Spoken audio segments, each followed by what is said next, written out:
Hey internets, it's Jake from Mini Terrain Domain, and this is Scribes and Scrolls, the Candlekeep Mysteries. We are in Book 6, Chapter 62, Watching Paint Die.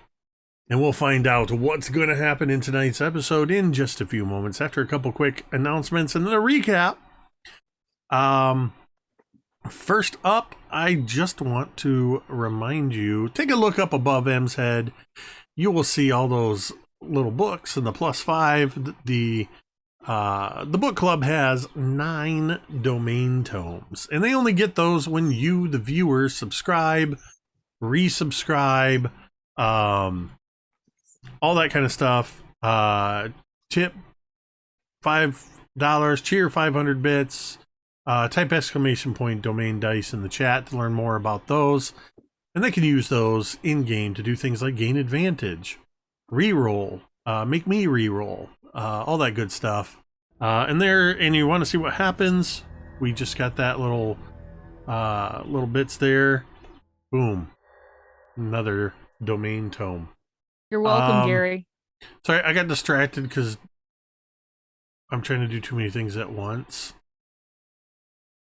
1 second, I gotta fix something or else I won't do it.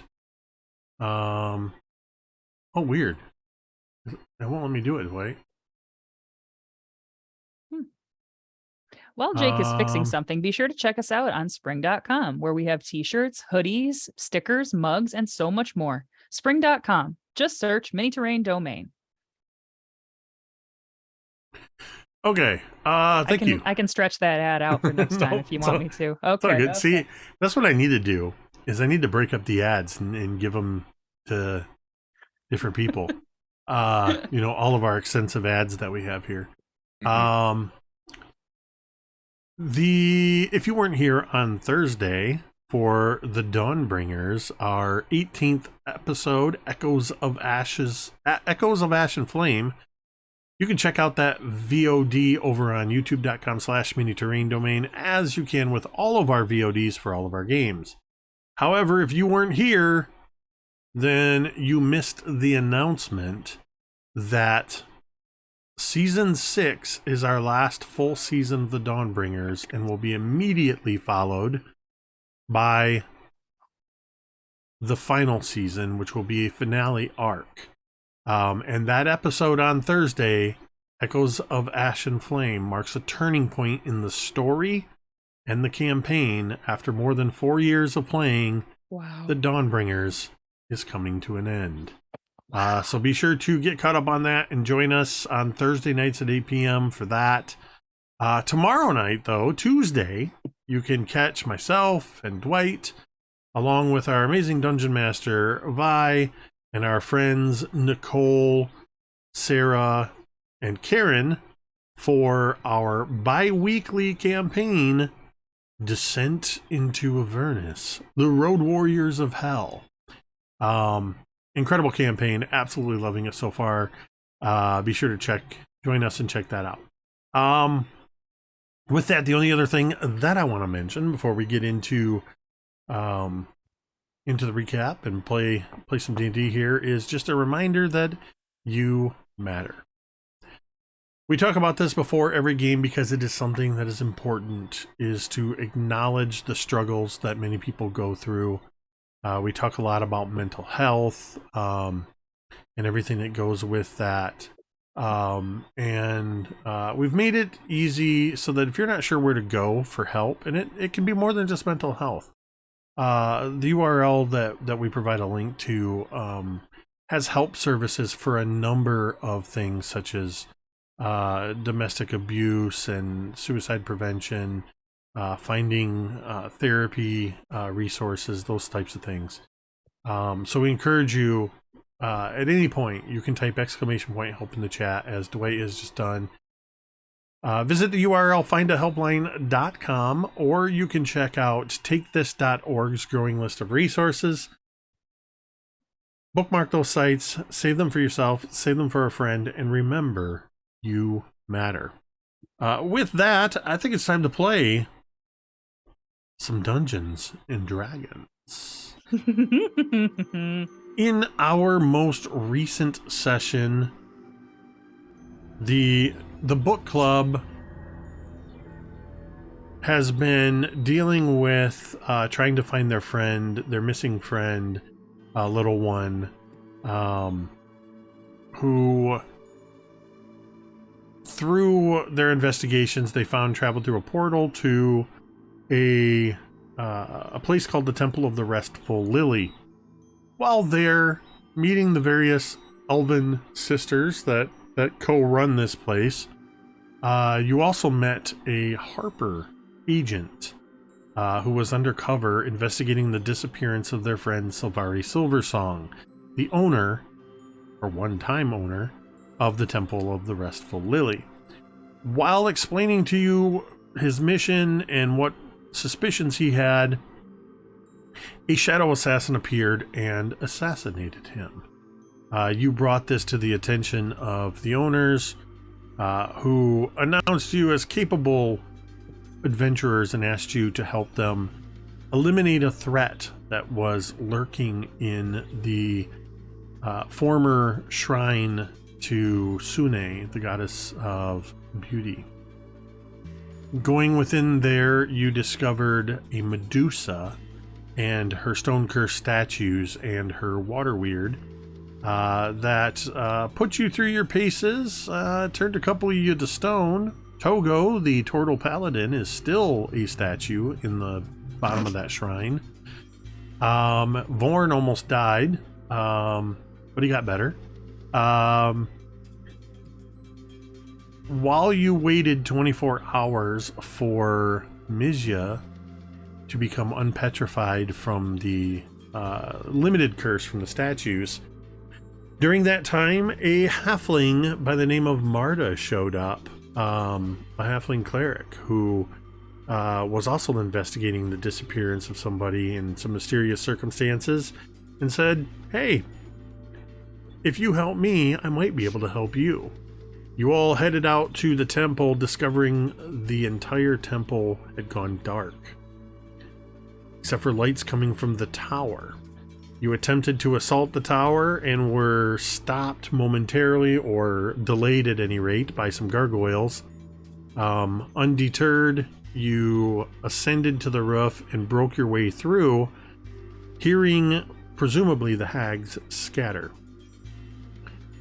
Making your way down through the temple, you encountered several scarecrows and the former concierge, now appearing as a cambion, Scythe, who all began to attack you. You were able to eliminate Scythe, at which point all but two of the scarecrows collapsed to the ground.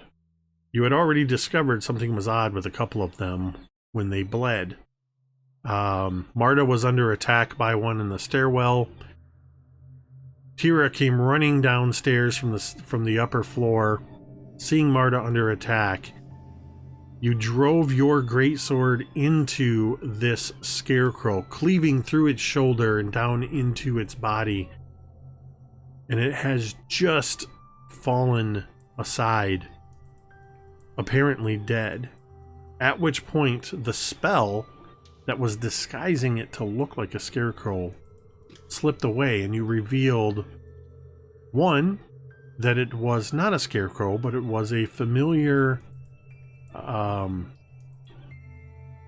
completely lost the name of what they're called. Goliath. Goliath, thank you. That word just left my brain. A Goliath that you have known by the name of Von Reed, the new identity of Little One after undergoing a magical transformation. Two, this Goliath was no longer this massive, strong specimen that you had seen just the day before, or a couple days before, rather, but was a gaunt, emaciated, and weakened form. And finally, you noticed that he is not wearing his headband of intellect. And it is at this moment that we are going to pick back up. Real quick, I want to clarify people's positions. Why would you need to do that? I 100 so confused about that. So hold on. I was not implying or even referencing the previous confusion. I just know that we went very theater of the mind last time. Mm-hmm. So I made sure that we have the map of the area clarified. So Doc and Marta and Mizya have been in this area here, T13, where the scarecrows came out of T14 and out of T15. I don't have the other floor here, but Vorn and Teera, you were upstairs. Correction, Mizya is also upstairs. It's a very similar layout to this. So Mizya and Vorn are still on the second floor up these stairs. Marta and Teera are on the stairs. On the stairs. And Doc is levitating near the ceiling over here. Little one, Marta, and Teera are in the stairwell, and there is still another scarecrow. Oh, God. That is standing down here and is just staring at you where you have killed little one. And that is where we are going to pick up. Does T stand for tower? Yes. Yes. Yeah, I got all these variables mean. I'm super glad. Are we still in initiative? For the moment, I'm going to say no, because the other scarecrow is not attacking. It has stopped and is just standing there. I don't think Teera would put this together right away. I think she would just kind of be confused and staring at what she's done and kind of almost in denial that she's the one who did it. Like, kind of in shock. And in this moment, as you sort of bring your blade down and sort of keep following through, because that was on, I believe, your first attack. Yeah, it sure was. So as you sort of follow through, getting ready for your second attack, you pull the blade out, and that's when this body falls forward, and you see that it's a little one. And it sort of falls to the side and partially on you, Marta. This figure, you have no idea who this is, other than it was a scarecrow a moment ago. And now it's an emaciated Goliath. Yeah, Marta is like trying to hold. Well, I don't know if Marta can hold this. Oh God! As this Goliath is kind of just falls, and Marta's more like holding his shoulder, but he's already very obviously on the ground. But she had an inkling before that something wasn't right because he bled, and so is looking at Teera. This is not a scarecrow.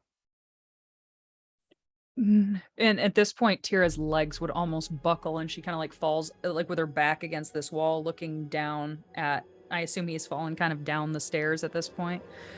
Kind of look down at him, and she would just kind of shake her head and just be like, "No, we know him. He's a friend." And Teera can just nod. Yeah, with that nod from Teera, Marta is going to go down, crouch by this Goliath's head, and rest her hand upon it, and you see the golden glow of her hand kind of emanate out and begin to engulf as she casts Revivify. Before Marta does that, Jake, I just want to clarify. So, Teera attacked Little One. He dropped, but he's still in death saving throws, right? He's not dead.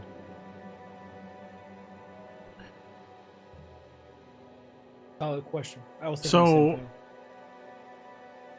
The damage, I don't remember exactly what the damage was, But in his weakened state, his maximum hit points are very low.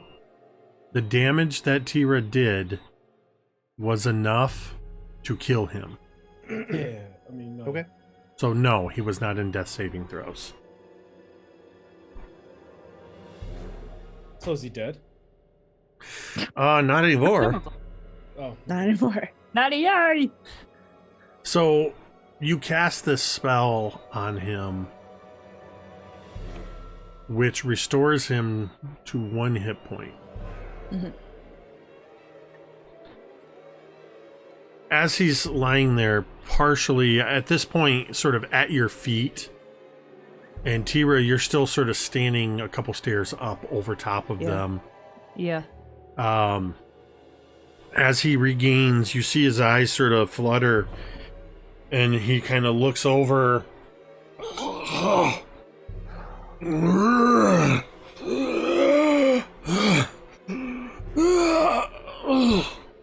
You see him like he's trying to grasp at Marta, but he has Marta, get back. no Get back. energy. Rip. Kill. Marta, get back. He's He doesn't. Marta would know, you would know he is truly alive. But between his emaciated form and the way he's acting, he's very zombie-like. Very feral. Yeah, Marta takes a few steps back, almost in like confusion. This is, you said Tioka's your friend. Do you mind telling him that I am not here to hurt him? He doesn't understand. He it's a long story. He was an ogre before he was this, and he wore this circlet of it made him smarter than ogres should be. It made him kind and gentle and smart and inquisitive. He doesn't have it on. This is him. He is a friend.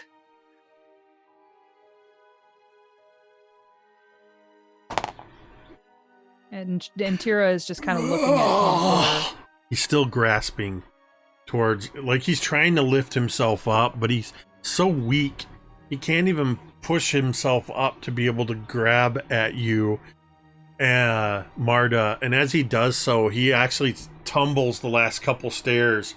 Not enough to hurt himself, but he just sort of, and you see Doc as this emaciated version of Little One kind of collapses onto his back at the bottom of the stairs. And he's just sort of laying there. He's like a turtle overturned. He doesn't even have the strength to get up. Do I see Doc in this room? Do I know he's in here? I forget. You don't see Doc because Doc's up by the ceiling. Doc was levitating. I'm just kind of looking at Little One, trying to figure out what You to do see, standing over Little One now, is one of these scarecrows. It's standing there. It's straw-filled arms and legs, almost just hanging loosely.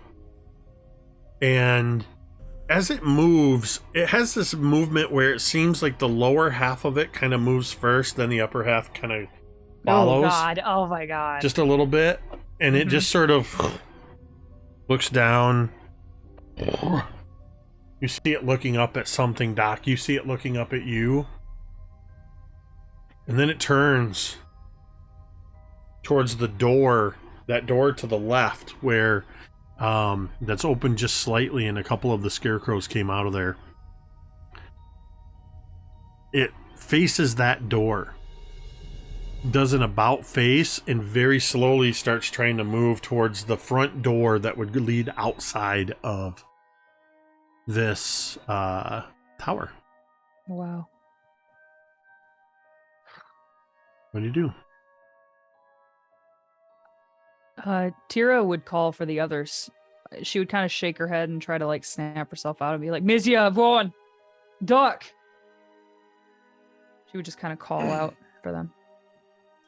Is Mizya still a ferret? No. Okay. No, Mizya got better. The ferret Mizya got killed. That's right. Okay. Yeah.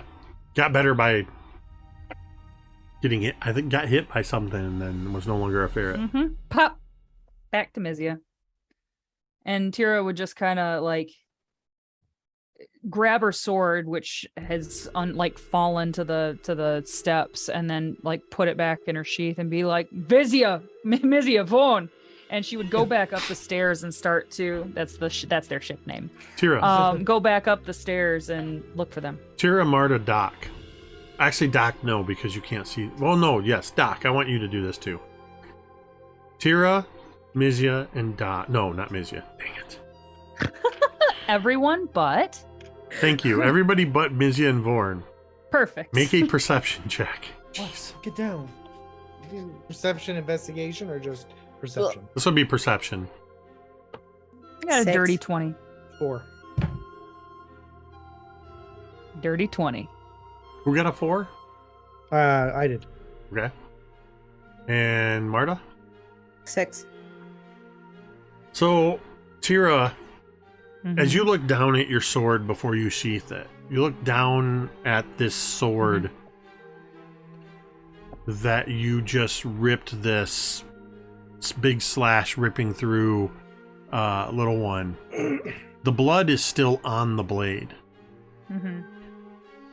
And as you go to sheath it, you notice the blood where you have it just sort of hanging downward. The blood is dripping to the floor Mhm. and is running down the stairs and turns the corner to the right. Oh. Like, it's not like there's so much blood that it's running in a river down the stairs. Like, you see It's it like one drip, droplet. and then what's landed is moving away. It's moving like an ooze almost down the stairs. And around the corner. And so before then, she was like getting ready to turn and go back up the stairs and turn to Marta, because actually Marta's right there, and she'd be like, Marta, are you seeing that? And then as Teera's like laser focused on this blood, I imagine that is pointing Yes. it out enough. Yep. And then you can see this happening too, Marta.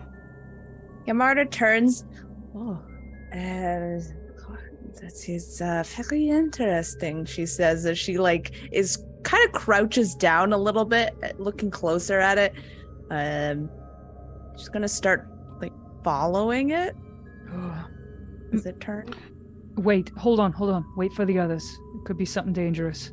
Mizya and Vorn, are you coming down the stairs at the sound of Teera calling you? Yes. Yeah, I kind of have to. Okay. Don't sound so happy about it, Vorn. We're in a loving relationship. Ill Ball and Shane. Guess we gotta go. Yeah, I'm definitely heading downstairs. So as the two of you come down the stairs, you see the bloody mess at the bottom of the stairs. You see Teera just sort of standing there. Marta is now following.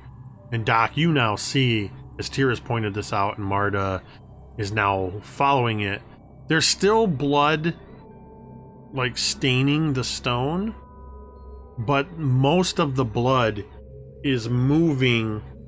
It's sort of like inching its way like an ooze. So it sort of waits for the back half of it to catch up, and then it oozes forward a few inches, and then more, and it just keeps collecting more of the blood as it starts moving towards that door.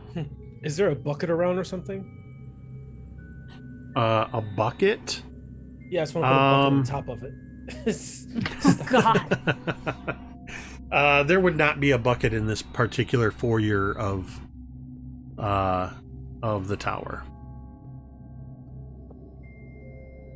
Okay. Marta, you see it is moving towards that door that is ajar and is beginning to move through it. And as soon as everybody is kind of together, or more or less together, Teera would nod at Marta and have her sword out, which she never sheathed because gross. Wow. And Marta's going to sneak towards the door and is just going to peer in the little gap. This is very Scooby-Doo. Yeah, so the Little door 3 foot. Yeah, the door is open just enough that it allowed, so probably about maybe a foot or so, enough that it allowed the scarecrows that came out of that room to come into this area. And the blood is sort of oozing around the corner, and as you peer in, make me a stealth check. Come on now.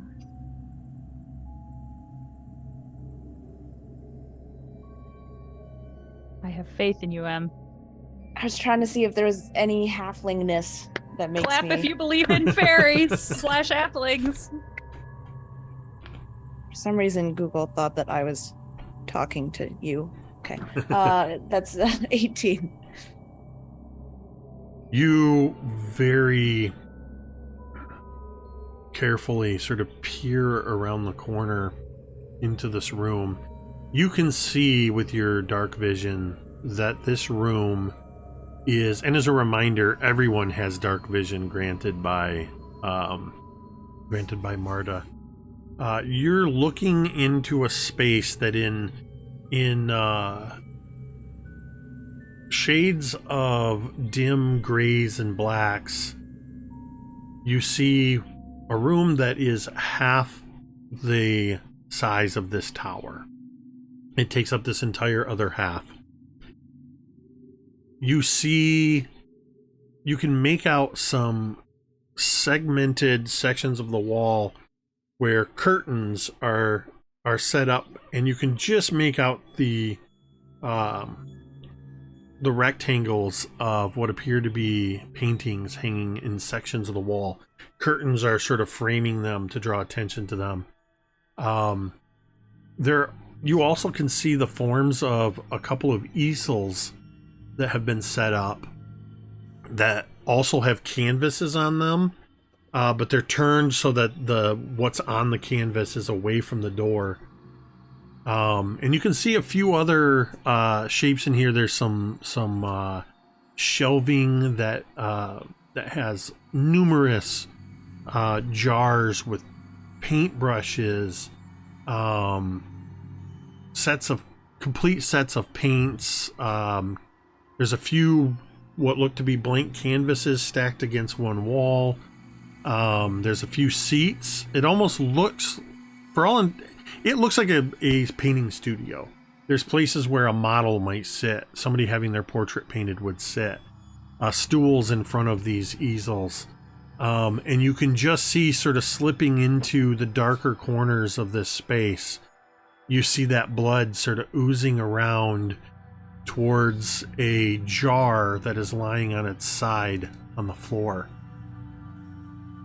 And is starting to, you can just make out that faint sound of glass rocking back and forth on stone as this blood is oozing into the jar.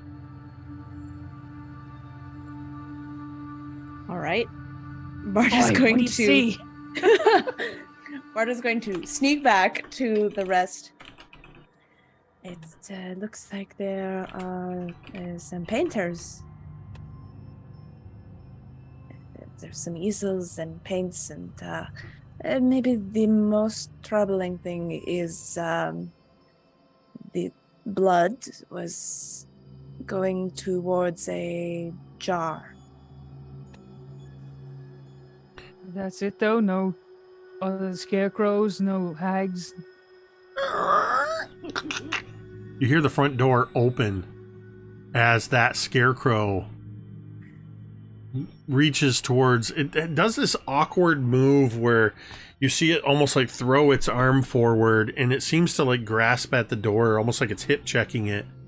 And the door opens and it begins to shamble its way, again doing that thing where its sort of lower half moves and then the upper half catches up as it shambles out the front door.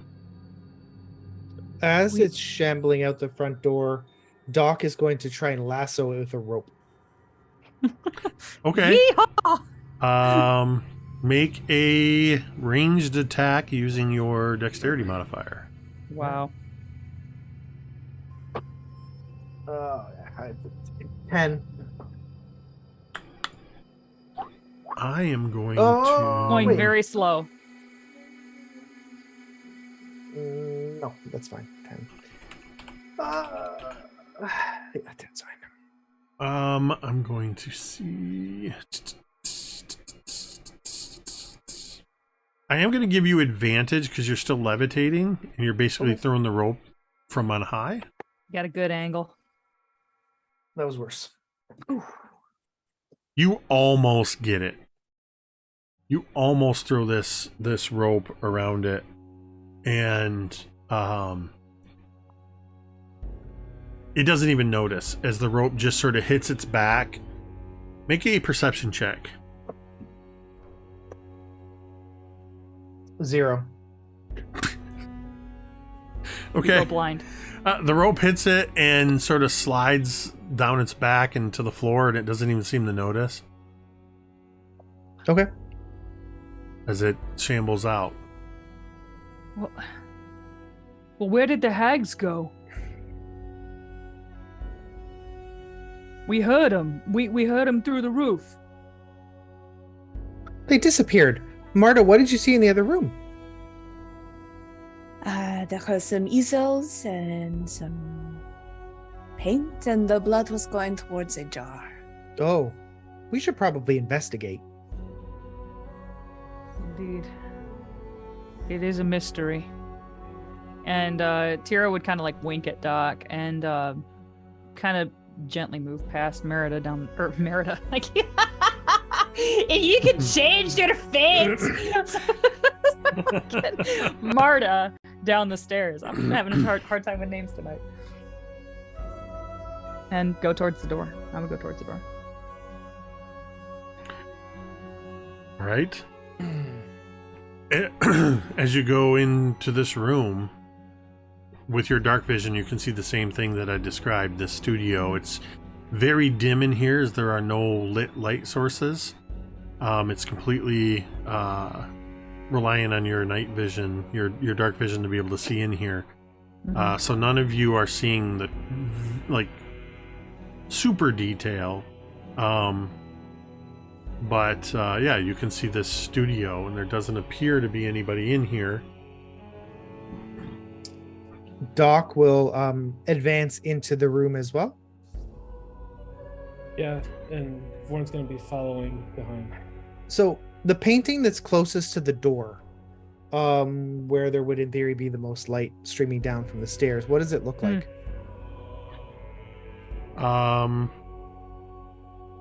You see in that painting, you see Teera would be trying to get a torch lit. I have a tinderbox and a torch, so, but it's gonna take a second. you see a beautifully painted portrait of a radiant female moon elf gazing upon her own reflection. She holds a mirror in her hand Damn it. and stares at it. It is an absolutely stunning portrait. And if nothing else, you recognize the mirror as the one that you found at the bottom of the pool and that the ghost of Sovari Silversong told you was hers and gave it to you. Doc is going to take the point of his kite shield and he's going to drive it into the center of the painting. And with his free hand, he's going to take it off the wall and he's going to smash it onto the ground. 1 second. Right before he does that, Teera would get the torch lit and be like, I got it. Now we can look at the painting. Oh. Give me 1 second. I know Sure. where to go. Teera's looking horrified.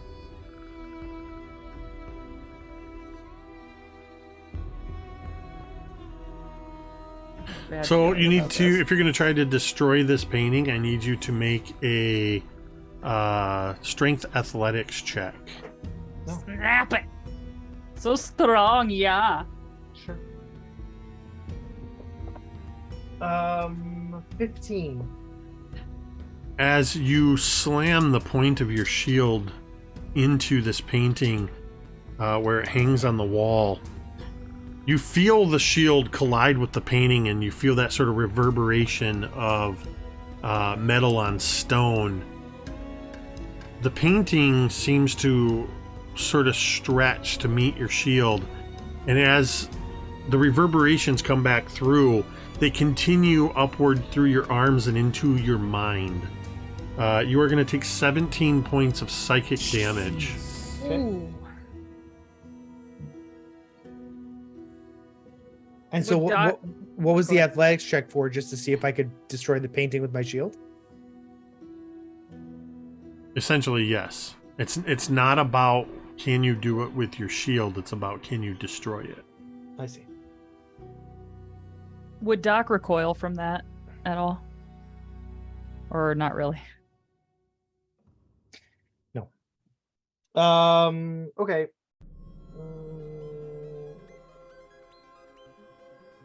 So Doc is going to stop levitating, Thunk. and he's going to touch himself on the chest. And he's going to say, "You can do it," and he's going to try and smash the painting again. Oh my god. Before you do that, All right. Good luck. since you took that first action to do that, after Sure. Doc does that, I need to know if anybody else does anything in the moments around that moment. Orn are there torches and candles around? I just got a torch lit. So Teera lights a torch, and you now can all see much better in this room.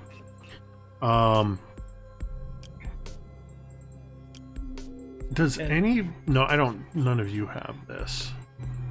Alright, so let me do something real quick. 4, 1, 2, 3, 4. Teera. Mhm. I need you to make a dexterity saving throw. You do not get your primeval awareness, I think it's called, or whatever it is, Yeah. because yeah. you do not see this. Oh god. Okay. With the Nat 1 team. There you go. Oh no. I sure as shit don't see it. In fact, I never see anything again. Teera, It's been fun, everybody. you take 12 points of bludgeoning damage as a large jar of paintbrushes suddenly launches itself from across the room at you, slamming into the back of your head. Ah, I am bleeding. And Teera would like cry out as this glass sound like echoes in the tiny, tiny room, and just like shit. Oh, Question: did everybody enter the room? Yeah, I was behind Doc. Yeah. The door slams shut, fuck. and I need you all to roll initiative. Fuck. No. This is fine. Vorn grins Nothing his like an teeth and goes, encounter right after an I encounter. rage immediately. Can I rage as a free action right now before initiative? Once I got hit in the head with the jar? So I've got Marta, I got Mizya, Teera. 10. Doc's got a 22. Horn has a 7. And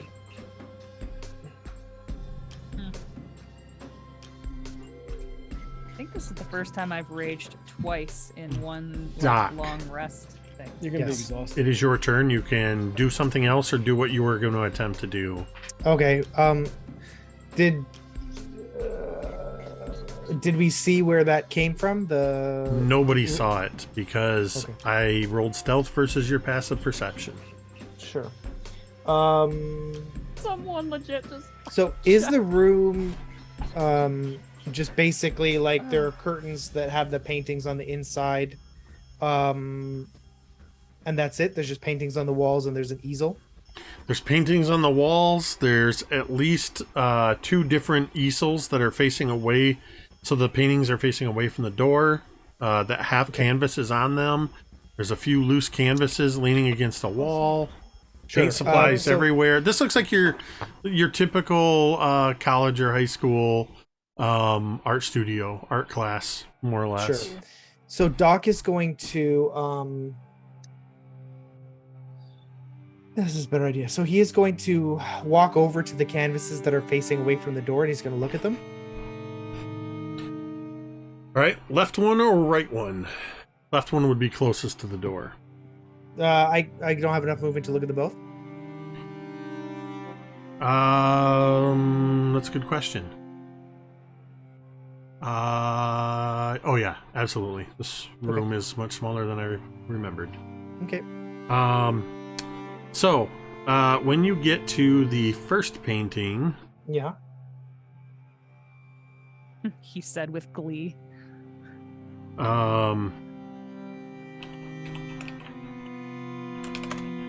I need. Come on, hold on. Thing is, let's try that again. Oh gosh. Ricky, is that your katana? Do you have your katana ready? Okay. Amazing. I have my When you sword. turn to Yeah, look at the I first see that. painting, Mm-hmm. I need you to make a charisma saving throw. Okay. I will use a tome. Fuck. Yes. Getting all the freaking saving throws tonight, bro. 14. Ooh. Doc, you walk around to this canvas and you see a blank canvas. I would like you to make me an investigation check. Okay. 28. As you look at this canvas and you see sort of as you approach it, you can see the wood frame that the canvas is stretched over. You can still see sort of the loose, rough edges of it where it's been stretched over and tacked to the frame. And there's a couple cross braces. There's two things with that investigation you notice about this Okay. frame. One, the wooden frame is oddly discolored, a sort of reddish brown Okay. that you determine to be from the blood-soaked wood that makes up the frame. Okay. The odd sort of irregular edges of the canvas strike you as odd, but as you come around and you start to look at this blank canvas, you realize the texture is different, and you begin to notice the fine, smooth texture of what is elven skin stretched over this blood-soaked wood. Okay. That's when you fail the charisma saving throw. Okay. Oh, And the blank canvas you watch as a portrait of Doc appears on the painting. You see this, Doc, yourself, looking at you. And you all watch as Doc fades out of the room. Doc, you are now trapped in the painting. Okay.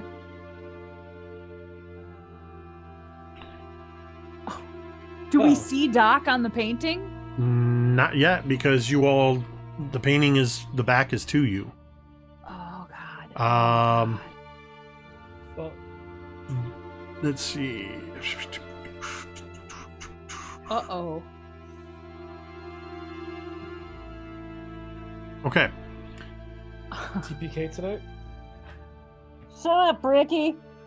Marta. So we just essentially see Doc just vanish. He literally fades before your eyes. Like Like just like Back a to the Future. just a dissolved transition, and he's no longer there. Huh. I would add to that, as that happens, you do hear that sort of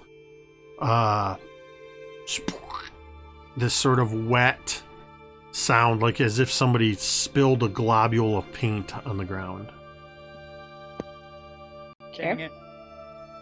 Right.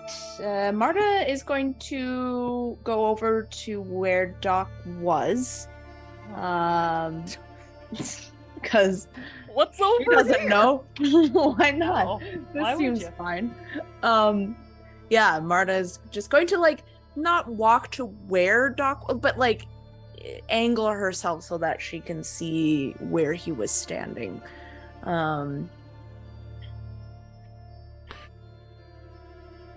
As Yeah. you walk around, the you see that Doc is not standing there. Do you look at the painting? Probably. Yeah. I mean, of course. I need a charisma saving throw. Oh God. Oh God. 15? As you stand staring at this painting, as you turn around, come around it, you see that it looks like the beginning of a portrait painted of Doc, looking as he did but moments ago. You watch as very quickly you see as if somebody has taken a piece of graphite and begun to sketch a halfling shape next to Doc. Oh no. And you see almost like the ends of your fingers start to go like this, like they're being drawn away towards it. And then you feel this feeling like a rubber band being stretched and suddenly boom, back to you as you succeed on the saving throw. Oh my And God. you are not Immediate- trapped. Immediately, Marta averts her eyes as soon as this happens, as she looks. Don't look at the painting, whatever you do. Oh God. Oh God. Oh God. So that Sure, it's so technically rubbing was the back just burner. movement. You haven't taken an action.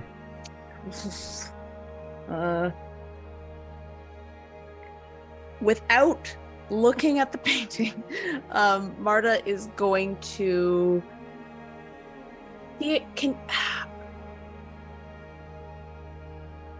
She wants to maybe roll Arcana to try and see, like, what she can glean from what kind of magic this might Yeah, be. absolutely. Or there's a way to, yeah.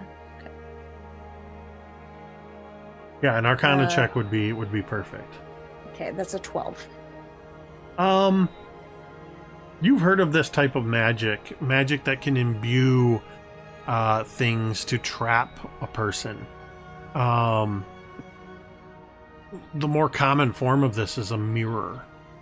This appears to be a variation of that, with a dark twist to it. And I think that would be enough to tell you that if you could destroy the painting, that you could potentially destroy the prison. It will not, that is not high enough for you to know if you can do it without hurting the person trapped within. Yeah, I was gonna say, how confident is Marta that Doc A will 12 be? gets you that information, but it does not Yeah. get you the latter part of that you want to know. It's Sure. a gamble. Oof. Okay.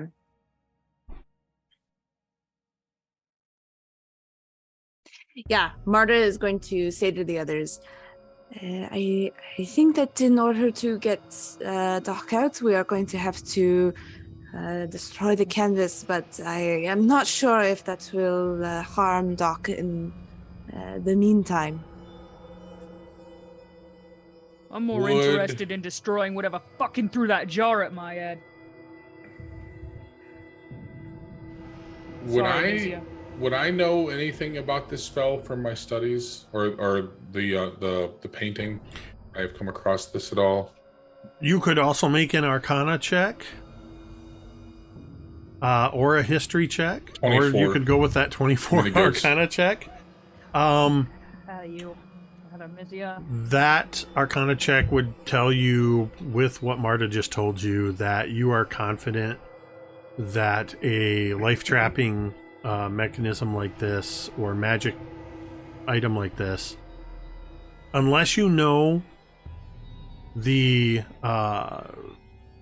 command words for turning it on and off, the only way to free whoever is trapped inside is to destroy the item.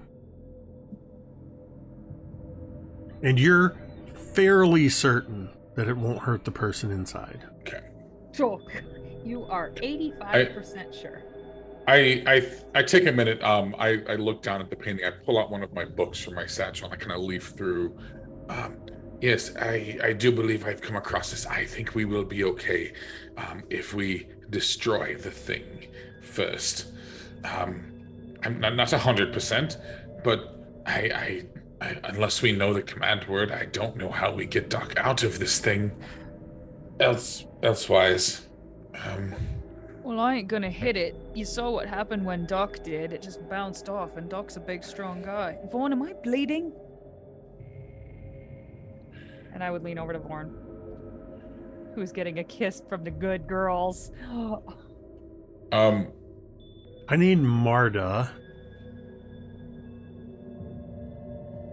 to make a Constitution saving throw. A reminder, we are in initiative order. Oh, yeah. Thank you for the reminder. Oh my god, 12. Marta, you feel this strange sensation Oh, because God. you are wounded from your fights with the scarecrows. Mm-hmm. And those of you looking over at Marta watch as blood from Marta's wounds starts to drip and pull upwards until from multiple places it pulls up towards the ceiling. At which point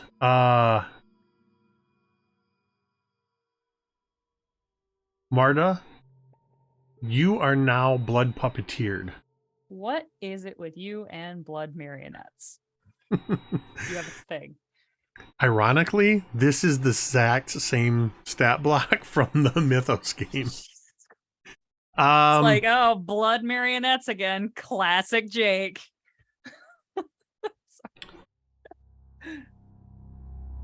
For the moment, you see as Marta, just as this happens, Marta, what's your weapon again? Short sword. I was half expecting you to say a soggy baguette. A plushie. You watch as, very much like at the end of Stardust when Septimus is being or Primus is being, whichever one it was, I forget, is being puppeteered. Marta just suddenly takes this sword and goes and turns towards you all. Mizya, it is your turn.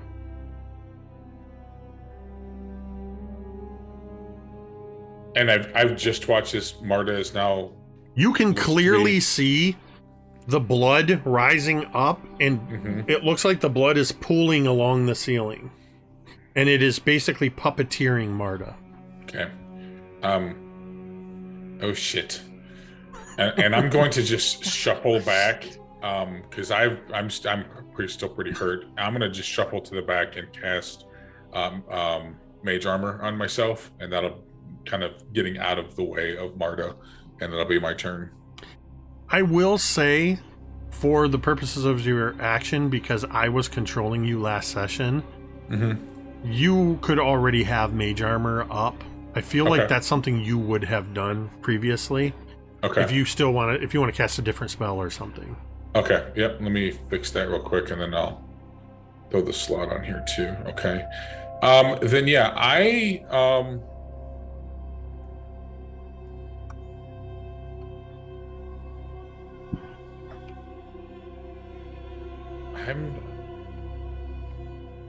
I'm gonna just scuttle to the back of the room, and I am going to. I'm gonna cast Witch Bolt at the painting. Wow.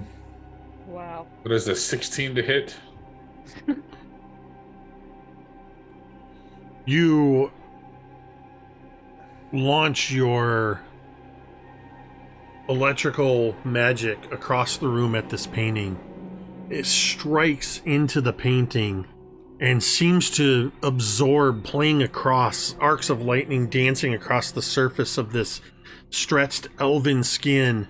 And then you, before you can even realize what's happening, that bolt surges backwards through itself, right back into you for 13 points. 12, 13, 15 points. I'm down. Of psychic damage. Shit. You all watch as that electrical bolt suddenly, as quickly as it ignited, it goes out, and Mizya drops to the ground unconscious. Fuck. And Teera would rush over to Mizya and kind of It's not your turn yet. Oh yeah. Sorry, we're in initiative. My bad. I forgot. As Mizya drops to the ground,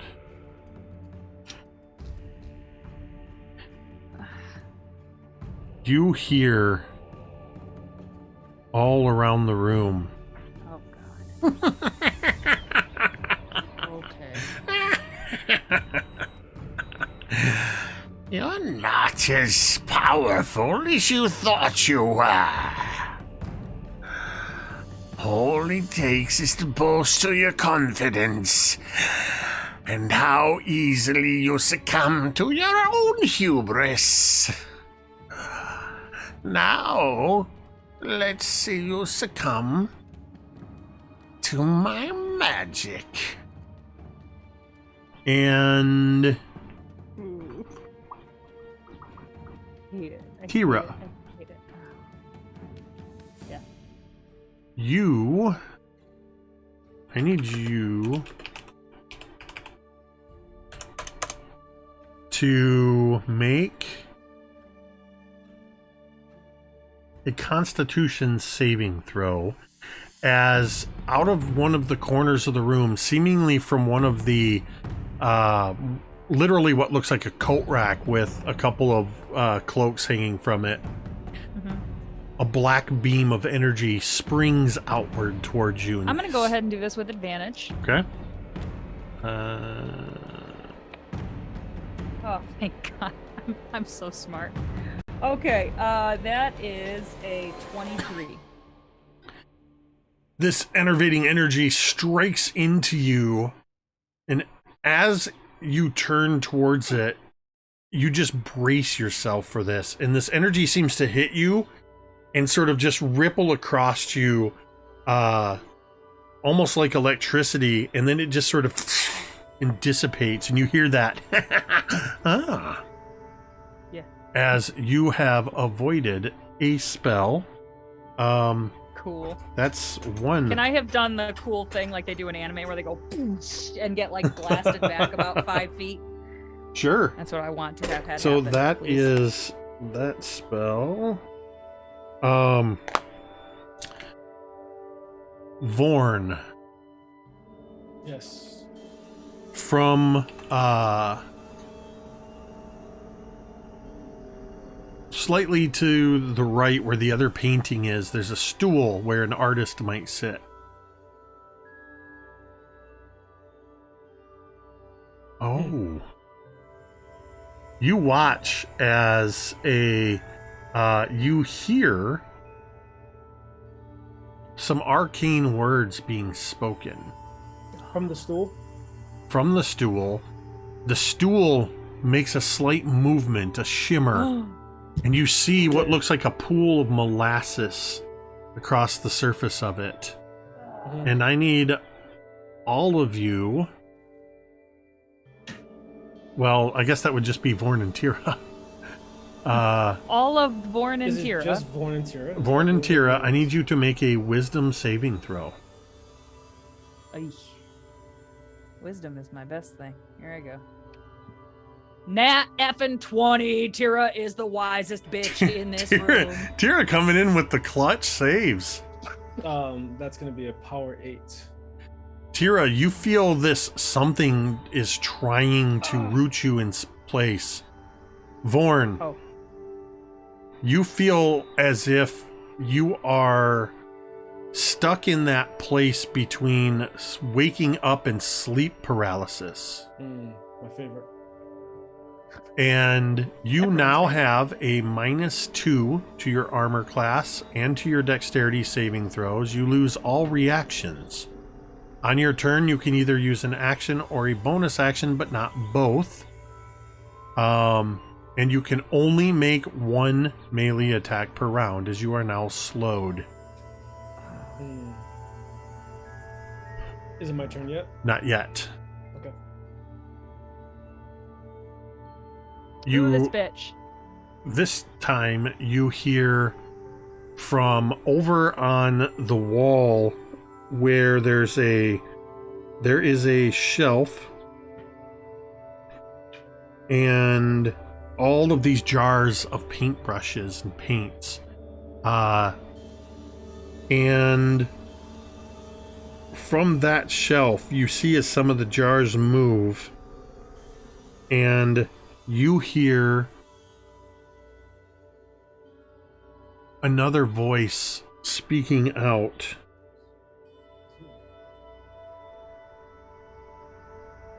As you hear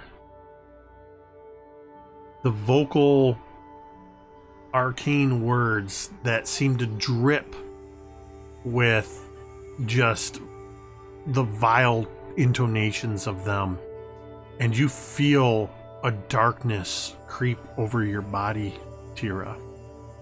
Oh God. I need another Constitution saving throw. God, no way. Oh, okay. I'll just go ahead and roll this one straight up. There I go. 10. What's your max HP? 74. Okay. What are you at right now? 43.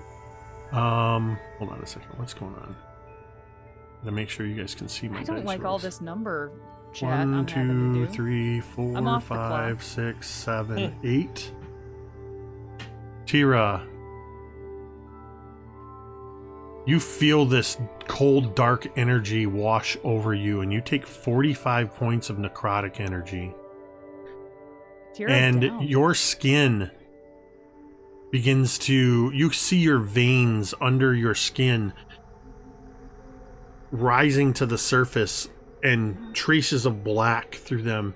Your skin begins to blister and boil as you are hit with a blight spell. Did you say you dropped?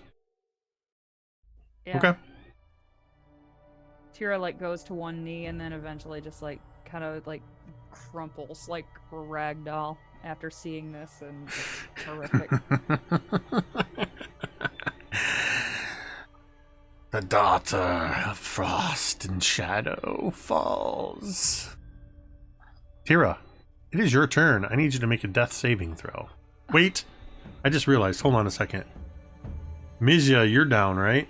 Does this damage get halved because I'm raging? No, I your guess I rage wasn't ends when raging you yet. fall unconscious. Yeah. Okay. Mizya, you're going to be going into death saves. And Teera, you're in death saves. Fuck. Oh God. Oh God. I don't like that overlay on me. I don't want it. I don't want it. Okay. I'm gonna go ahead and roll my first death save. It is my turn. Here I go. Okay. It's just a straight up roll, right? Yep. You want a Got 10 an or 11. higher. An 11.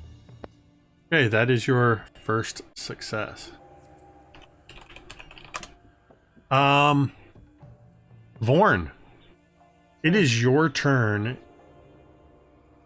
You are under the effects of a slow spell. Marta is being puppeteered by a blob of blood on the ceiling. Doc has been drawn into a painting. Mizya and Teera have both fallen. What would you like to do?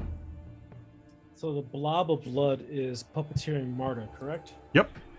All right. So bad. Vorn is going to take his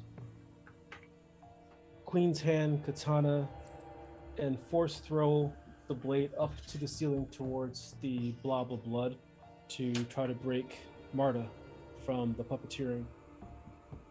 And I'm gonna roll with advantage. I'm gonna use psychic force. I'm gonna throw everything I got at this roll, whatever I need to do that. Okay, so you need to make. You're gonna make a roll with advantage. Mm-hmm. Hold on a second. Let me get my actual die because my right click isn't giving me the advantage. So you're gonna roll 2d20 Okay. at the blood blob on the ceiling. Correct.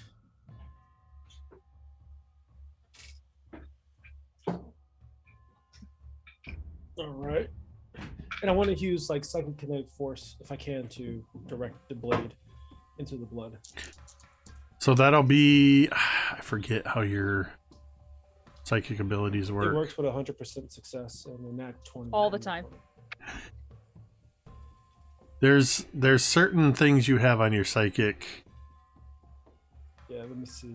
One is damage, one does force.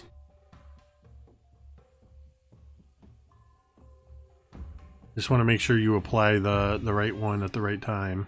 Is it within 30 feet of me? Yes. Okay. So that would be a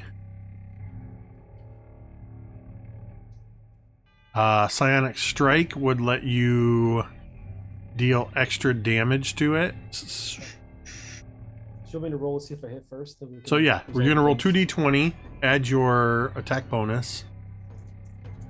What's my attack bonus on this one? But it's +9. Oh, so 2d20 plus 9? Is that basically what you're 2d20, take the higher of the two, Yeah. and add 9. Add 9. Gotcha. 17 plus 9 is 26, correct? 26 26 is a hit. God, I So don't now- like how long that. So now you will roll 1d8 plus 6 for your regular damage, plus 1d6 for the keen edge, plus I think it's 12, 1d8. So you're gonna roll 2d8 and a d6 and add 6 to it.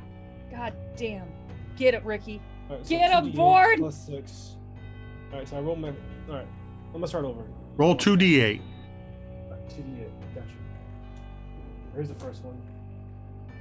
Oh, 2, not good. Second one. Alright, so that's 7, 5. Then roll a d6.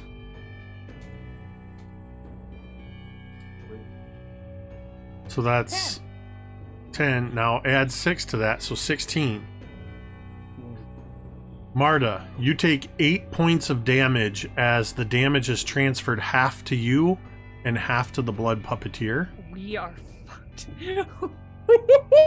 Oh my god! So you've dealt 8 damage to this creature as your katana appears back in your hand and you realize you don't have the energy to make another attack as you are under the effects of this slow spell. Oh, I would like you to make a wisdom saving throw. I'm doing that at advantage. Get out of it, this Right. nonsense. God. Do it. Yep. Help us, Warren. You're our only hope. Yeah. Let's see. What is my wisdom? I think I got a +1 on my wisdom here. For 15. Attaboy. Attaboy. As you feel this slowing effect, as your sword reappears in your hand, you hold the sword as it forms in your hand and you feel whatever that slowing effect is travel down your wrist and arm, and whatever was holding you just goes. But it is already the end of your turn. That takes us to Doc, who is trapped. And that is then going to take us to Marda. Vorn. Yes. Marda, you are going to move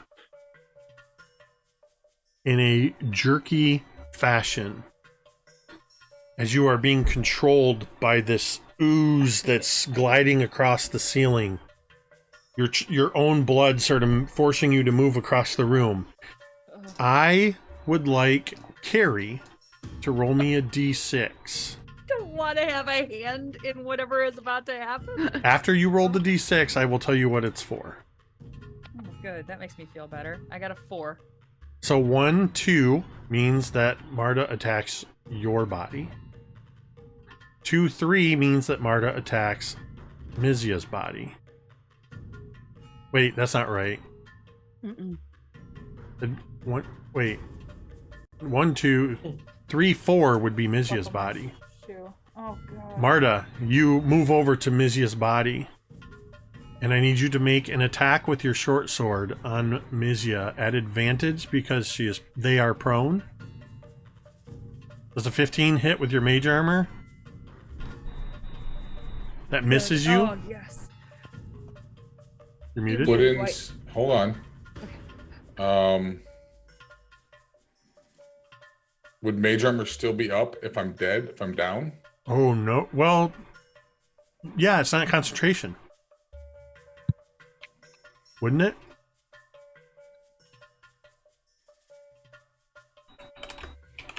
It's spell ends if the target dons armor or if you dismiss the spell as an action. So I am going to rule that you cast a spell that has an 8-hour duration. It stays on your body because it does not require concentration. So then no, it does not hit. Yay.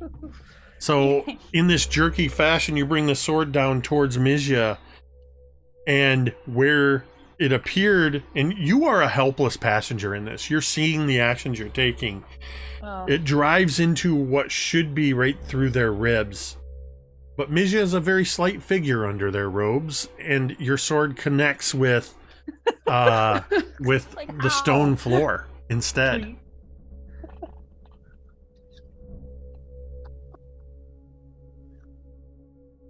Mizya's Slender Man. That's the twist.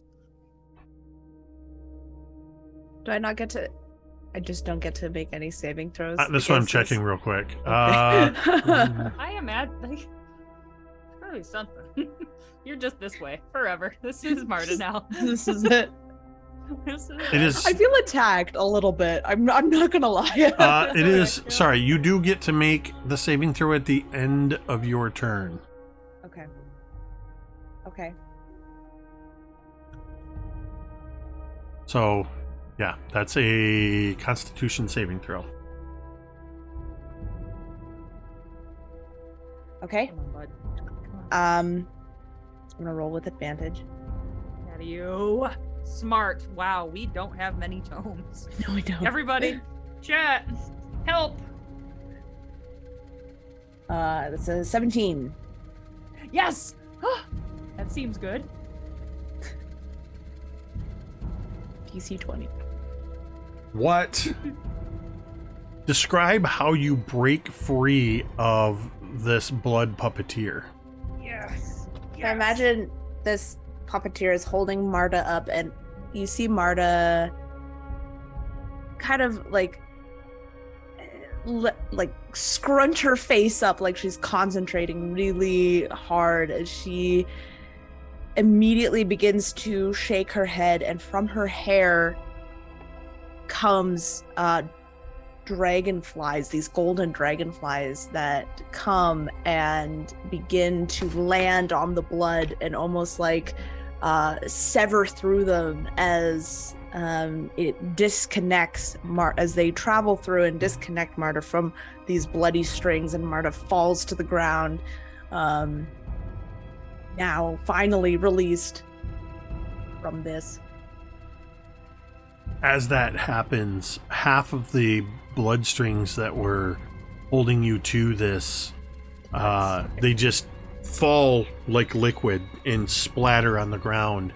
Half of them, either they sort of hang in strings from the ceiling and start to be pulled upward, at which point you realize it's a mixture of blood and paint that is on the floor. And now that it's detached from you, looking up at you, this thing looks like it's a mass of blood and paint on the ceiling. Mizya, I need a death saving throw, please. I will use a tome and take that at advantage. Wow. Yep. 32. Yikes.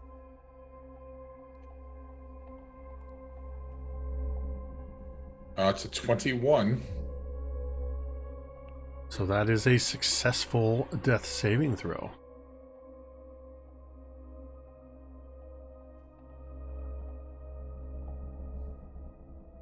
You just don't seem to understand how to die properly. Servant of the Shadow Queen, you think you have what it takes to destroy the defeated gaze?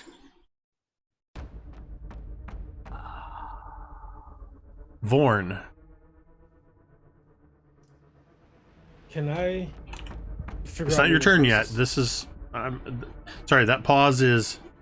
I thought You are so. being targeted by something. Vorn. From the coat rack, a thin green ray comes flying towards you.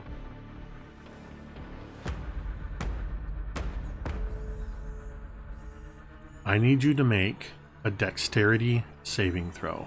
Oh, all day. Let's go. Yeah, boy. Can I use acrobatics? No, because this is specifically a dex save. It's not an ability check. Ah, I understand. Let's go. 15.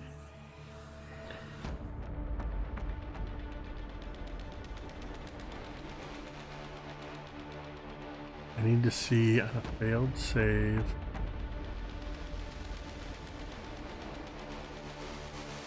You move freed from this magical slowing spell. It's almost as if you go, like, you know when you go to pick something up, like a container, and you think it's Yeah. full of water and it's much lighter than you expected, and you quickly move it? That's how you move, as you just sort of shift, and this green bolt shoots past you, hits the door to this room, and the door goes and disintegrates. You just That could've dodged been you. a disintegrate spell. Jesus Christ! Jake! What's happening right now? I'm gonna Alright, put my so teacher voice For the on. second hag's turn, Oh my gosh, second turn.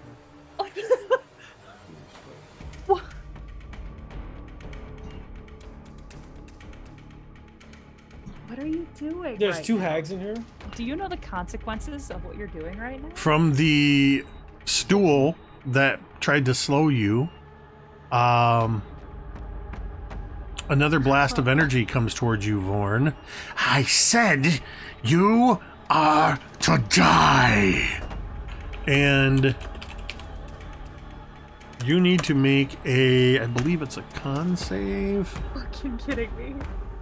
You need to make a Constitution saving throw, Vorn, as a black Hell yeah. beam of energy flies towards you. Hell yeah. 17. Nice, Ricky. You feel this energy, in much the way it washed over Teera, it washes over you, and it fails to take hold as you hear a frustrated cry from the corner of the room. No! You are forcing them to burn their spells. Yeah, So good. proud of you. I'm so In proud of you. frustration, the third hag steps forward. Third. The shelf with all of the jars. You see this shimmering as this form of one of the hags looking. She's got one shriveled arm and one muscular arm. Red hair cascading down her shoulders, growing from her arms and the tops of her bare feet with their gnarled nails digging out. As she walks towards you, Wow. you watch as a jar of paintbrushes is spinning slowly over her shoulder. She points her hand at you, and electricity launches out of it. And why on earth? I know that's how you spell that. You're about to get palpitations, bro. I thought it was. Okay. So that's going to be a. Where's my d20? There's a 19 on the die for a. Is there. plus 5. So 24 to hit. As lightning lances into your body, you take 9 points of lightning damage. And it continues going through you. You only take the 12, or the 9 points. Teera, I need you to make a death saving throw. Okay. Here I go. Ah, it's an 18. That is your second success, Teera. Ooh. Oh, I just gave Mizya that success. Let me give that to the right person. That's fine. Mizya can have it. There we go. Vorn, it is your turn. You have full speed, full actions. And you can now see one of the hags. Which one can I see? Just the one that just is lancing you with electricity right now. Oh, yeah. How far away? Maybe 15 feet. Yeah, leaping, jumping strike. Yes. Oh my god. Double-handed katana blade on top of Yeah. the dome. That is Roll so that die. awesome. Kill it, Born. That's going to be the katana. Let's hope this hits. Goodness gracious. All right, 21. Yeah. 21 is going to hit. Yes. So that's your Killer. your one. It's 1d10 plus 6, and then you roll a d6 on top of that for the keen edge. Okay, this is the D10. Here it goes. Oh, come on with the 3. Boo. And then So what do you guys that's 9 because of the plus 6. Okay. Yup. Then you roll a So d6 strong. on top of that. Come on. Ah! You have another attack. A 1. That's still 10 points, and it belongs up on the fridge. For your Take second a attack. I want all the points. Okay, here we go. Second attack. Here we go. 28. Gosh, 19. One more would have had net 20. That'd been awesome. I'm not gonna lie. I kind of want you to get a nat 20 because I know what happens on a nat 20. So exciting. So that's same damage dice again. 1d10 plus 6, and then the Get d6 it, as Ricky. well. Come on. That's a nat 10, so that's 16. Thank goodness. Mm-hmm. So 16, and then roll the d6. That's 5. So 5 more, so that's 21 total damage. I need to make a con save for concentration. The lightning, as you strike her, the lightning goes shooting across the ceiling as it fizzles out. No! And Vorn's gonna yell out, I am dragon burned, your lightning means nothing. And your art sucks! Oh, that one really cuts to the core. Does Marta. Born have cutting words? Marta, you are now free from the blood puppeteer. What would you like to do? Oh boy. Cure wounds immediately on Mizya. Okay. Immediately. Smart cookie. 12 points. You heal. Nice. Mizya, you wake up on the floor. It's not your...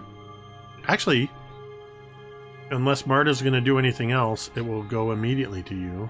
Yeah, Marta's gonna run to Teera next. Okay? Get ready. So you throw a Cure Wounds down, touching Mizya, and then immediately move over to where Teera's fallen. Mizya, your eyes open. You are prone on the ground. You have 12 hit points. What would you like to do? What? And I'll just kind of scramble up, and I reach into my satchel, and I pull out one of my little vials, and I crack open the lid and just kind of like pour this silvery liquid over me, and it just kind of like glows and absorbs into me. And that's Artificer cast or Artificer Cure Wounds on myself at 3rd level. Okay, cool. Well, I feel much better now. So, Teera's bleeding. Feet away. what were you on the doing? ground. So that was just the flavor of you casting an artificer Yes. spell? Mhm. Okay. I needed to clarify because Yeah, I potions have used- different rules. Yep, haven't used it yet, but Okay. my spells are little vials for artificer spells. And I think that's all I can do. Hold on. Ba-da-bum-bum. Yes, that is all that I can do. Okay. Across the ceiling, the blood and paint blob is moving across, and as it does so,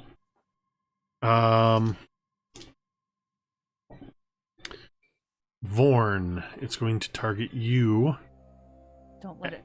as a pseudopod shoots out from the ceiling. Does an 18 hit you? It hits Mimic that's on my shoulder, but not me. Ditto. There you go. So I'm joking. it's going to take 3. You're going to take 3 points of necrotic damage, and I need you to make a Constitution saving throw. Let's Do it go. with advantage, Ricky. Advantage, Ricky. No, I got the con save. That's no problem. I thought I had the con save. I had 12. As this thing hits you, you feel this intense pain through your shoulder, and you hear Ditto the Mimic just go, "Oh," as you are paralyzed, which means you are incapacitated. You can't move or speak. You automatically fail strength and dex saves. Attack rolls against you have advantage, and any attack that hits you is a critical hit. Teera, roll me a d6 again. Oh, God. 6. Sorry, roll me a d4. 1. Marda, Shit. a bolt of necrotic energy shoots out of the blood blob for a natural 20. No. How many does it cost us to I'm make just rolling the dice. It costs have you we 5 don't to make have me enough. re-roll, and you have We don't 4. enough. Marta, you are going to take a minimum of 19 Yeah, she's down. plus 8. So you take 27 points of necrotic energy, and you fall unconscious. You're happy with yourself, DM. Wow. I'm not deliberately trying to TPK you. You're gonna TPK all of us. We have to make new characters. this I'm week. not the one that made you go follow the blood into the room. I'm just Listen. saying. That is what we call a plot hook, and none of us are Cari. So. So, Oh, no. You guys have no idea how much fucking backstory there's so much. This is more like it.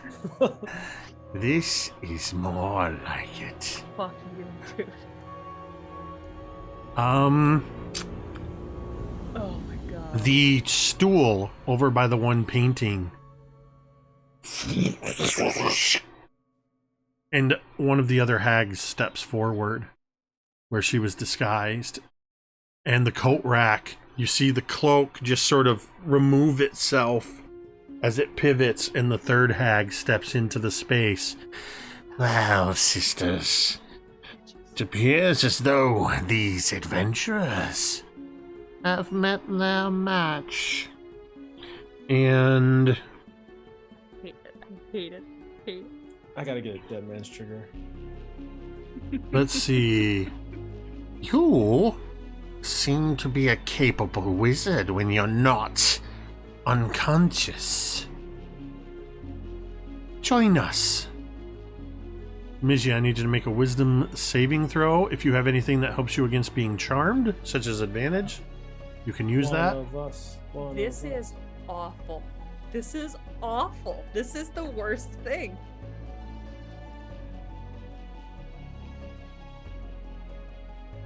Oh my god. That is a 15. You can tell from these words, you are a wizard. You know arcanist tricks. Arcanist, not arcanist. You know arcanist's tricks. That's a person. As the hag is attempting to charm you, but fails. The second hag cocks her head and says, Oh no, dear sister. It'll take more than charm to win this one over.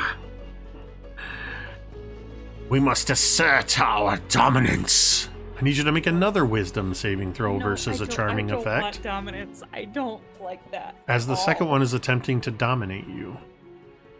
Come on, Dwight. You can do it. What's the save again? Wisdom again? Wisdom versus a charm. Which I believe you have advantage on. Unless Do I? You're an elf. Oh, yeah, I do. Yep, You're I an do. elf. You Yep, there should it have is. advantage. All right, so we'll let it go. That's an 8. Mizya. Oh. You find their words vile and contemptuous. And yet you find yourself compelled to obey this hag.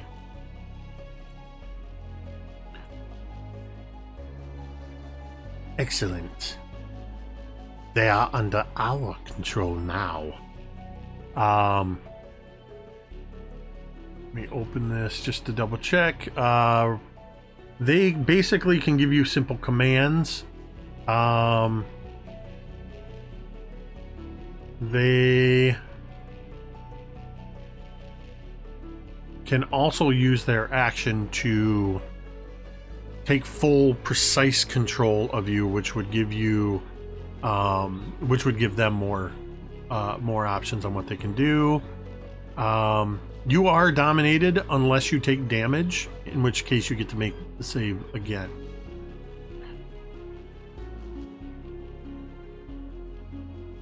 Now, there's just the matter of the extras. This one's going to be trouble.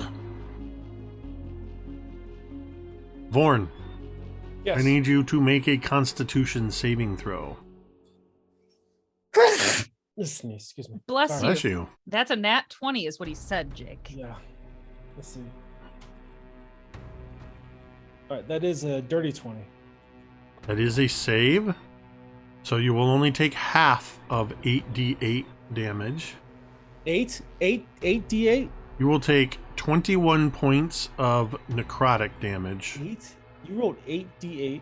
as your gray orcish skin begins to bubble and boil with blood blisters, and your mind fills with visions of your sister and her greedy blood axe as you take blight damage.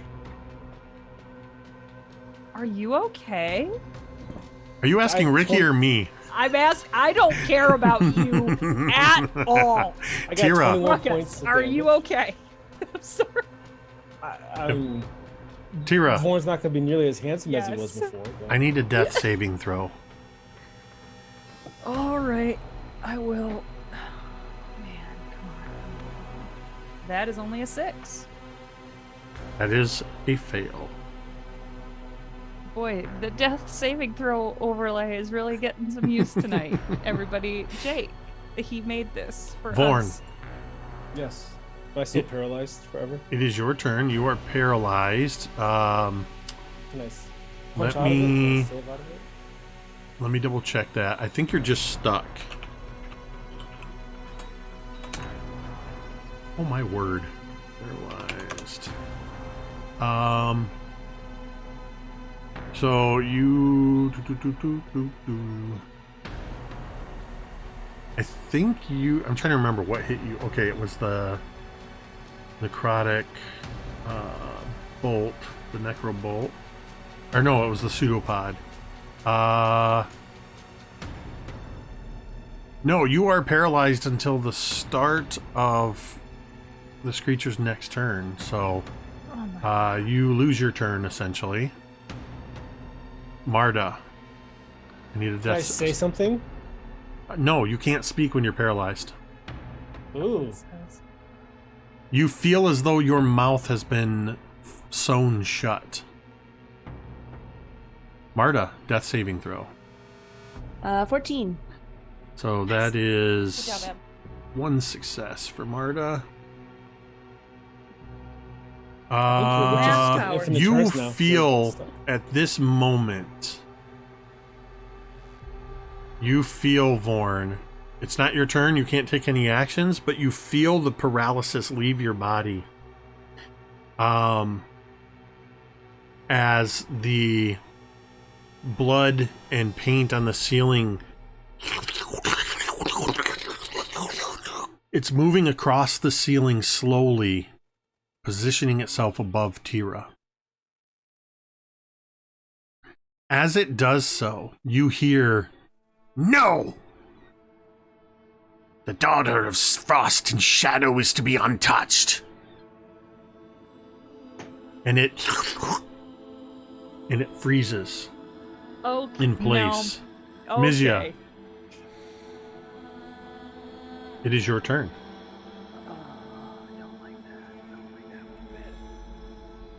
Aren't I under control? Oh, that's right, you're dominated. Yeah. Assuming direct Yeah, control. let me double check if it's on their turn.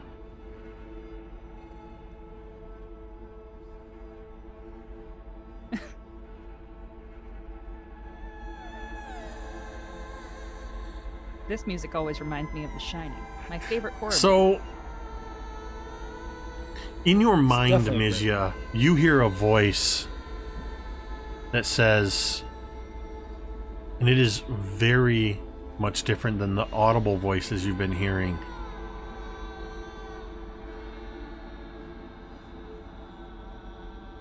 Child of the Spider Queen, come stand by my side. And you find yourself moving across the room to stand next to one of the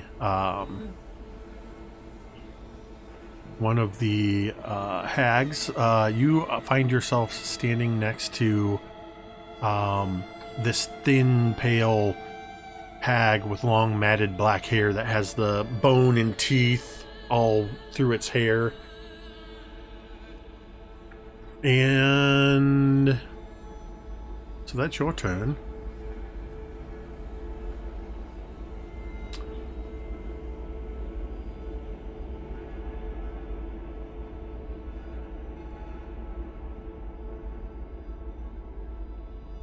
I don't know where this one came from. It was not one of the originals. Do we want to keep it, or shall we get rid of it?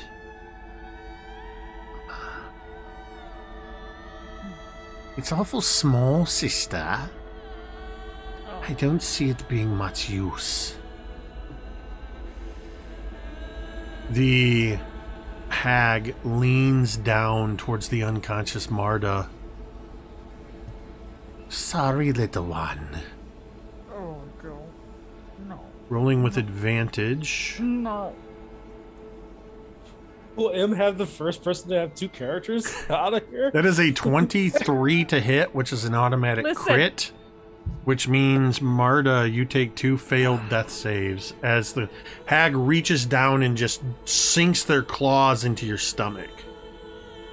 I like Merida. No, Marta! Not Merida! You don't even know her name! Listen! I love her! You don't even know her name, Tori! I mean, Teera. Shut up! Um, Oh, no.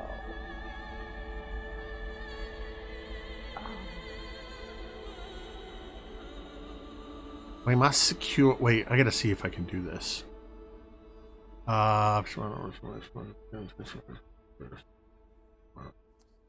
This fight reminds me of the last boss fight in Elden Ring. How many times I died over and over and over. Vorn. I'm paralyzed. Survive. or quasi No, you are not. paralyzed? Sorry, there's. I'm just I'm calling out my targets. calling out Why your targets, not my won't turn. you drop? As one of the hags takes a step towards you, and when she says the word drops, you see the words almost like a viscous cloud of necrotic energy, and I need a Constitution saving throw from you. This. How many tomes for advantage? Just one, right? It's one for advantage. Yeah, let's do that with advantage. Let's not fuck around. 11 plus 5 is 16. So that is a success. 2, 3, 4, 5, 6.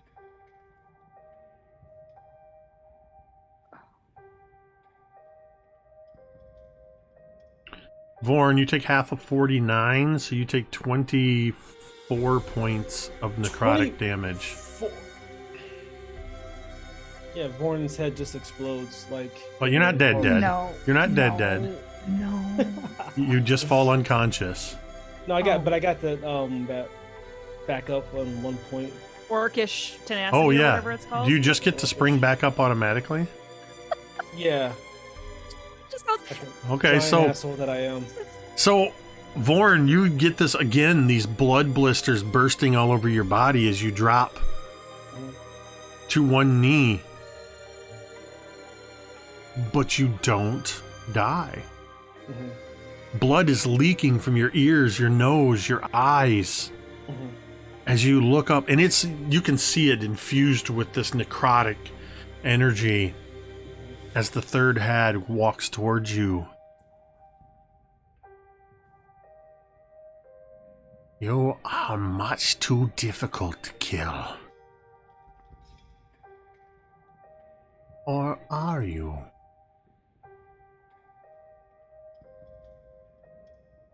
Those of you that can see what I just rolled, there's a natural 20 as she attacks you with her claw, dealing 900 points of damage. And 29. No, sorry, dealing 33 points of slashing damage. She just reaches out gently to the side of your face. There's a anime and then spray of blood as Vorn's throat is slashed, and Vorn, you go down this time. It's only the once per rest you can do the orcish thing, right? Yeah. Wait, hold on. Did I get any hit points from resting last time? Oh, You didn't rest. No, we didn't rest. We climbed the No. tower. Okay, yep, you're fine. Yep, you're good. Teera, I need a saving throw, a death saving throw. Okay. Oh, fuck. These stocks in the painting. That's a 15. Teera, you are no longer dying. It's over for you hoes. You are still think at you 0 should hit run. points. Okay. Well. What that means is you have succeeded, you are stabilized, but you are still unconscious. Oh God. You would see the audience would see Teera's body take a slightly deeper breath, but is still very much unconscious. Vorn, Mm-hmm. I need you to make a death saving throw. It's a straight D20 roll, Okay. no modifiers. Let's go. You want a 10 or higher. All right. Vorn feels his consciousness slips into blackness, dream state. And on a 13, he sees the pulsing red eyes of his sister. That is a success. Nice job, Ricky. And he feels one heartbeat, like thump, with the pulsing of the eyes. Marda, I need you to roll a death saving throw. Come on. This is it. Do advantage him. It's worth it. Or not. It's up to you. I don't want to be a table. Who do you captain, like, I'm sorry. Togo or Marta? Who do you like more? Togo will be fine. Well, apparently there's going to be a third character that's Yeah, coming. apparently. It's just like, this is me now. It's just going to be both my characters with a mustache. It's going to be my next character. Hello. That's a great idea. I will take the advantage. Good for you. Good for you. Come on now. Cool. Good. That's a 19. There you go. Jesus, Emma, that was a face that said 2 5s. Okay. It was a 7 and a 19.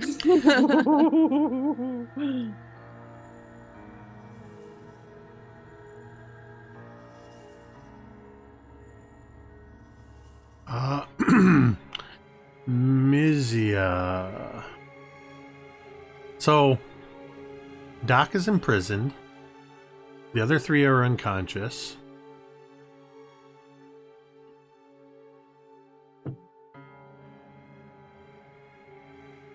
Mizya. Yes. I've just got to check the... Where did it go? Dominate person.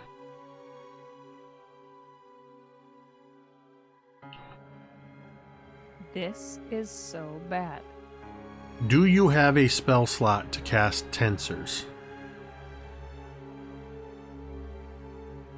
I do. You are commanded against your will to cast Tensor's floating disc.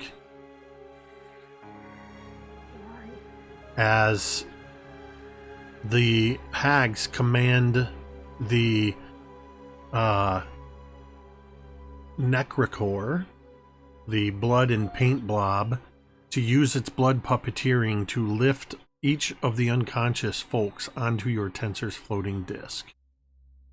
Should tell you, Tensors is a ritual for me, but I do have the ability to cast 1 spell per short rest, 1 ritual spell instantaneously. So yeah. Okay, that's what they will use, that ability then. I just wanted everybody to know exactly how fucked we are. Thank you, Dwight. We appreciate your adherence to the rules. Well, hold on a second. Is that an artificer or a wizard ability? Wizard. Okay, then they would use it. They see you as a wizard. A hope. So, while you are being lifted, I need Marta for you to make this death saving throw. Come on. Do it again. We don't care. I can't. There's only 2 left. You can. There's no. Oh, it's up to you. It's up to you.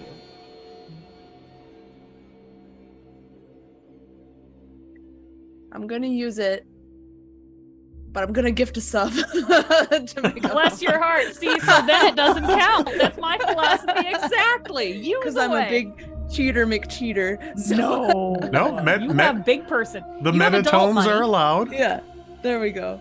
Okay, I will use a tome. All right. Wait, for some reason it didn't vanish. There it goes. You're a grown-ass right. person and you have your own money. Okay. 17. Marta, you are no longer dying. You have made your 3rd saving throw. You have stabilized as your form is lifted onto this Tensor's floating disc. Vorn, I would like you to make a death saving throw.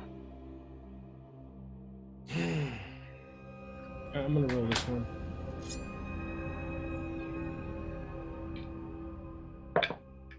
$17. Attaboy. That is a success. Boy, yes, Ricky. And then with that success, Vorn sees another, in his deep dying state, a subconscious flash of Teera's face. I want you to go ahead and make another death save. Okay. As Teera's body is lifted onto the Tensor's floating disc. Another 17.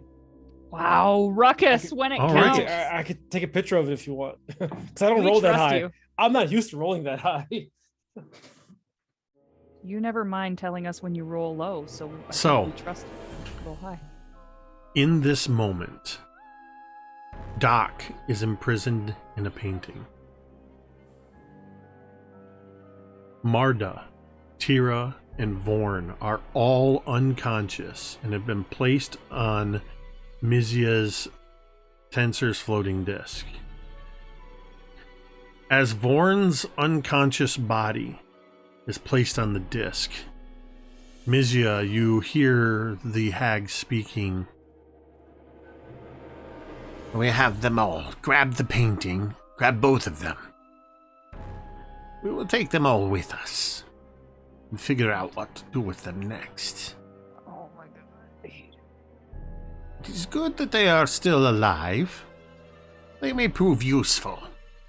As this is happening, if you've ever been unconscious in real life, for whatever reason, as you start to regain consciousness, things have that sort of distant, echoey sound, and your body has this sort of almost a tingly sensation as you come to. Mizya. The dominate person spell slips. Not that they let it slip, but it has timed out. There is a moment before they attempt to charm you again that you have a choice of what you want to do in this moment. So, am I, during this dominate person, I'm completely aware of what's going on. I just don't have any ability to resist. Is that? Or am I blacked out during that period? Nope, you are completely aware of what's happening. Okay. And I am on the disc with everybody else? Nope, or no? you're just standing there. They just need a way to transport the dead or the unconscious bodies. Okay, so they have not started to move it yet then. Yep. Okay. No, you need to move it. It's your disc. Oh, that's true, yeah. Okay.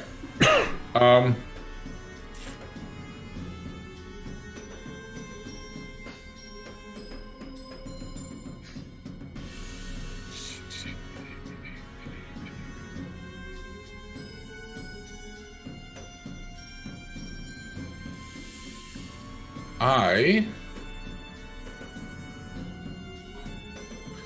cast magic missile against everybody on the desk. No, I'm just kidding. End us quickly before they can do whatever the fuck they're gonna do. Yeah. You thought Jake was gonna I was gonna say TPK. that would take the TPK off my hands. Death before dishonor. Let's do it. Yeah. I won't be a prisoner. So I'm trying to think of I'm trying to think of what Mizya would do here. But I think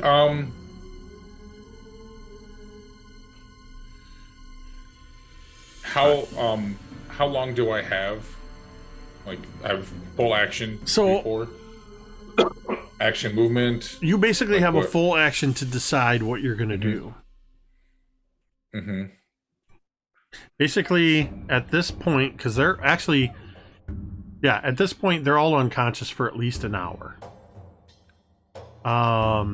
So yeah, it would be your turn. So you have your full turn to do something, and it is going to be their turn afterwards, depending on what you do.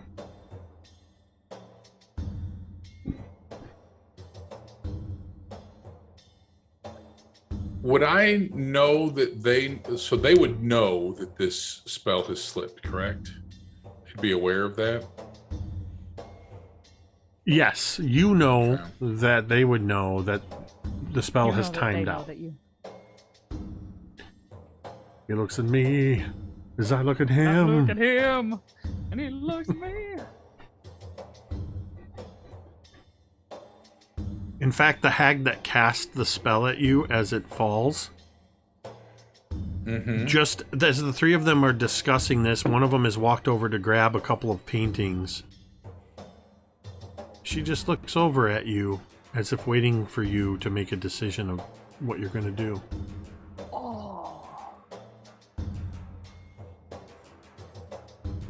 You have whatever you want to do within the scope of your abilities up to and including doing nothing and just going along with them.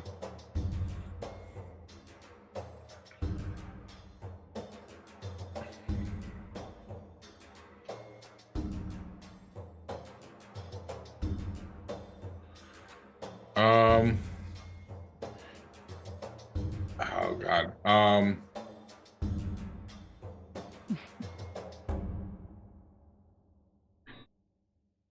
I'm sending you a note here, Jake. Oh, See, secrets are not too fun. long ago, just a couple. Secrets hurt someone, Dwight. Mm-hmm. Since a couple sessions ago, I made Dwight sit here for almost 2 hours while he was turned to stone, not doing anything. Now I remember. Now everybody's down. He's the only one that can do anything. This is ideal. Makes us even.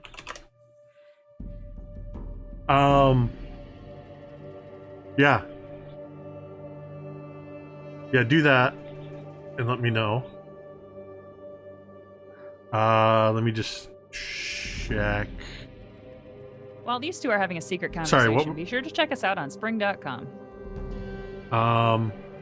So yes, it is done. Okay. Yeah, I just looked back at her. Kind of glazed eyes.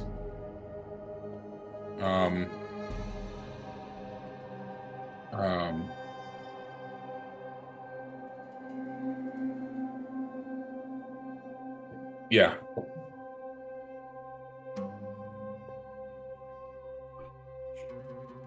Okay. They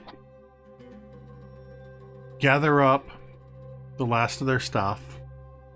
They start to move, and the one that had dominated you doesn't move. She just looks at you and says, "You can follow us, or I can kill you here where you stand."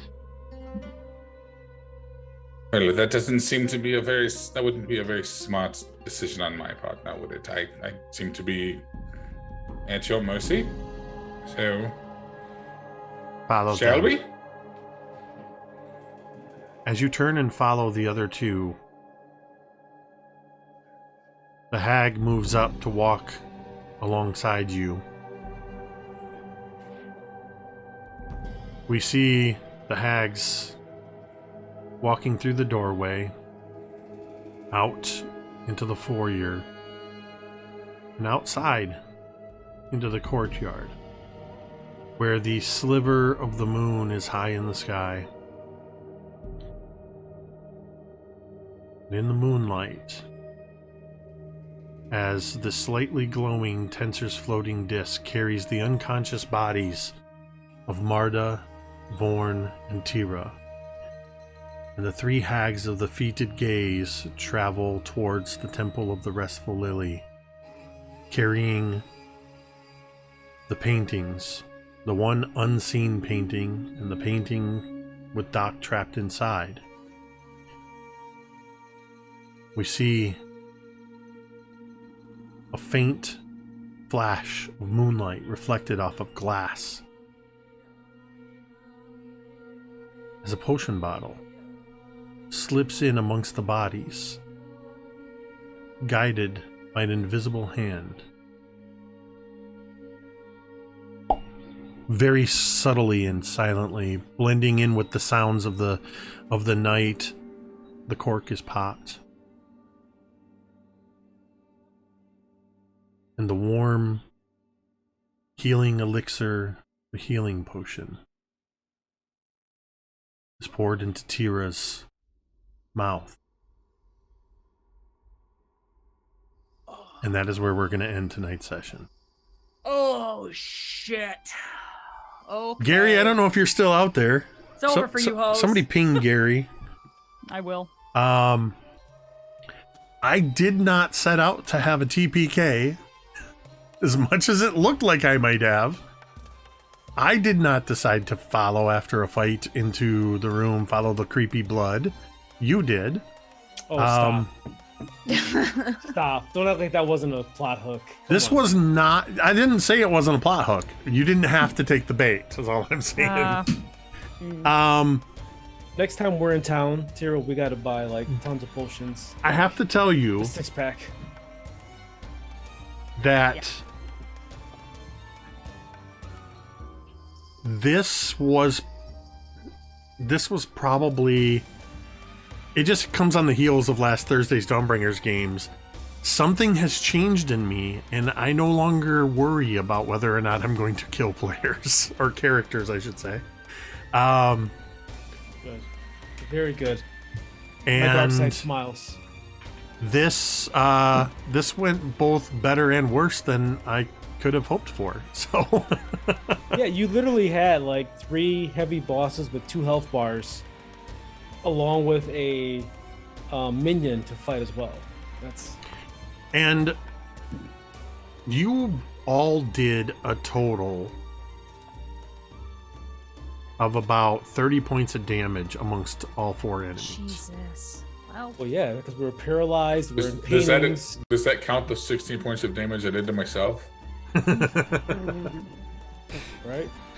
So, yeah, as it stands right now, 2 of you are unconscious on Mizya's floating disc.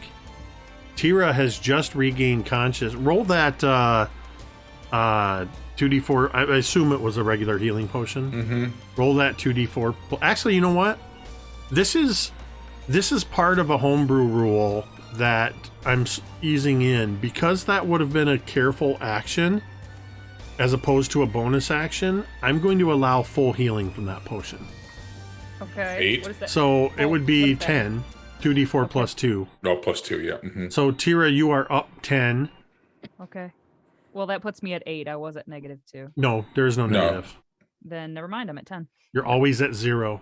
Oh, okay. Negatives only count if you go to negative Pathfinder total of game? your Negative Okay. max. Oh. Yeah. negative max. Got it. Otherwise, they reset to 0. Doc, you are trapped in the painting. That we left behind, or did they load that up? No, they too? took it with them. brought They it. took Okay, both all right. paintings, one of which you haven't seen. And we will see what happens next week. Oh man. Next Monday at 8 p.m. Eastern for Scribes and Scrolls, the Candlekeep Mysteries. Yeah. Tomorrow night, be sure to tune in for Descent into Avernus, our bi-weekly campaign, to see what happens there. And then tune in Thursday for some more Dawnbringers. Next Monday night, we will see what happens here. Thank you to everybody who tuned in tonight.